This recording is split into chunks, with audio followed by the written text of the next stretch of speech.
சமைக்கும் போது ஒரு லவ்வோட சமைக்கணும்டா. அதான் பாதி ருசியே. வெங்காயம் நறுக்கும் போது கூட ரசிச்சு நடக்கணும், லவ்வோட. வணக்கம் அண்ட் வெல்கம் டு இன்லாஸ் சமையல். இன்னைக்கு நம்ம பார்க்க போற டிஷ் வெஜிடபிள் கிச்சடி. அதுக்கு என்னென்ன பொருட்கள் தேவை, எப்படி ப்ரிப்பேர் பண்ணுறதுங்கிறத பார்க்கலாம் வாங்க. வணக்கங்க. இப்போ இந்த கிச்சடி செய்கிறதுக்கு என்னென்ன தேவைங்கிறத நான் சொல்லிடுறேன். நான் வந்து 2 கேரட் கட் பண்ணி வச்சுருக்கேன், சின்ன சின்னதாக இந்த மாதிரி குட்டி குட்டியாக கட் பண்ணிக்கணும். அதே மாதிரி ஒரு 10 பீன்ஸ், அதுவும் சின்னதாக ரவுண்டாக கட் பண்ணி வச்சுருக்கேன். தாளிக்கிறதுக்கு ஒரு 4 பச்சை மிளகா சின்ன சின்னதாக கட் பண்ணி வச்சுருக்கேன். கொஞ்சம் காஞ்ச மிளகா, 3 காஞ்ச மிளகா, ஒரு பெரிய வெங்காயம் அதையும் பொடிசாக நறுக்கி வச்சுருக்கிறேன்.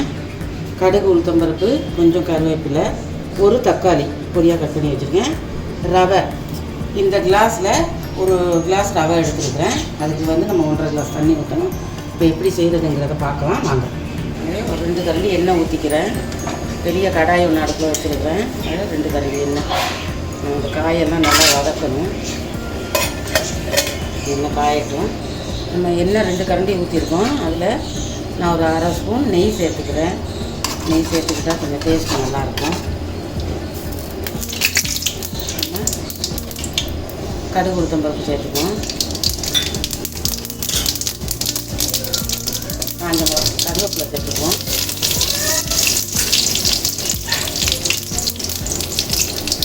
அப்புறம் அடுத்தது காஞ்ச மிளகா, அதிலே இந்த பச்சை மிளகாயும் சேர்த்துக்குவோம்.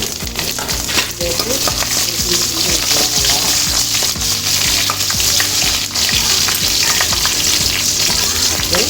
கட் பண்ணி வச்சுருக்கிற வெங்காயம் அதையும் சேர்த்துட்டு நல்லா வதக்கி விடணும்.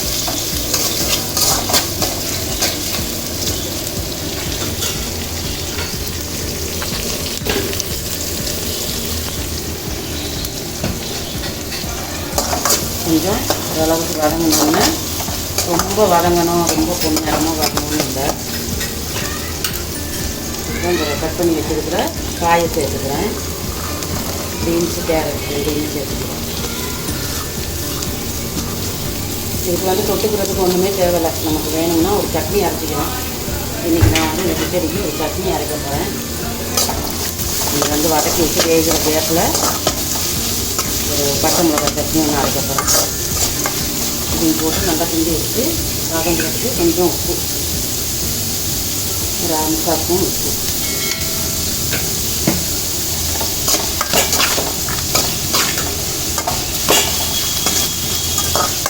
இது வந்து நல்லா வதங்கட்டும். அதுக்குள்ளே நம்ம சட்னிக்கு ரெடி பண்ணிட்டு வந்துடுவோம்.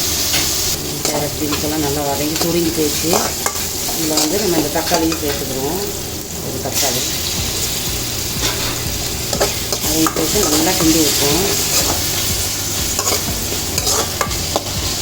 கொஞ்சம் நேரம் வதங்கட்டும். இதில் கொஞ்சம் மஞ்சள் பொடி, நம்ம உப்புமா செய்கிற மாதிரி இருந்தால் மஞ்சள் பொடியெல்லாம் தேவையில்லை. கிச்சடிக்கு வந்து நம்ம கொஞ்சம் மஞ்சள் சேர்த்துக்கிறோம்.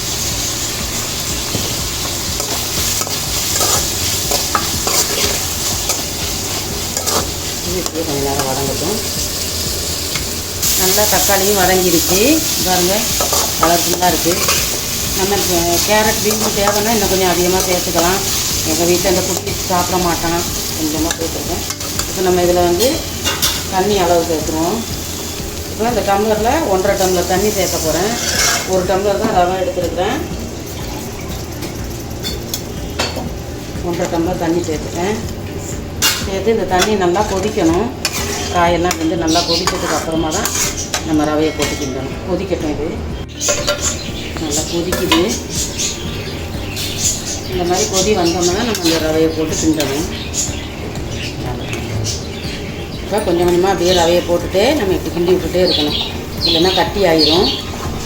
கட்டி ஆகிடுச்சுன்னா பாதி வெந்து பாதி வேகாமல் இருக்கும்.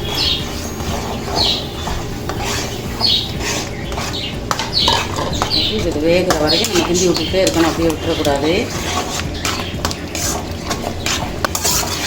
கொஞ்சம் வேகிற வரைக்கும் இப்படி நம்ம கிண்டி விட்டுக்கிட்டே இருக்கணும். தண்ணி பாருங்கள் கரெக்டாக இருக்குது. ரொம்ப தண்ணியை ஊற்றிட்டோம்னா களி மாதிரி ஆகிடும்.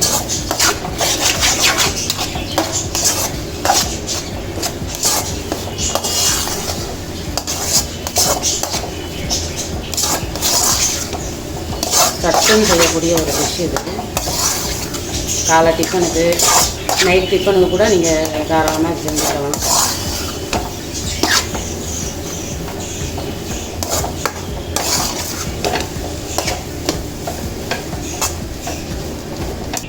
நல்ல டேஸ்டியான சூப்பரான ஒரு வெஜிடபிள் கிச்சடி எப்படி செய்யறதுன்னு பார்த்தீங்க. பேர்லி 5 to 10 minutes தான் ஆகும் அந்த டிஷ் செய்கிறது. ரொம்ப குவிக்கான ஒரு பிரேக்ஃபாஸ்ட்டாக இருக்கும். கண்டிப்பாக ட்ரை பண்ணி பார்த்துட்டு எப்படி இருந்துச்சுன்னு சொல்லுங்கள். இன்லாஸ் சமையலுக்கு மறக்காமல் சப்ஸ்கிரைப் பண்ணுங்கள், சப்போர்ட் பண்ணுங்கள். அடுத்து ஒரு நல்ல வீடியோடு உங்களை சந்திக்கிறோம். until then bye.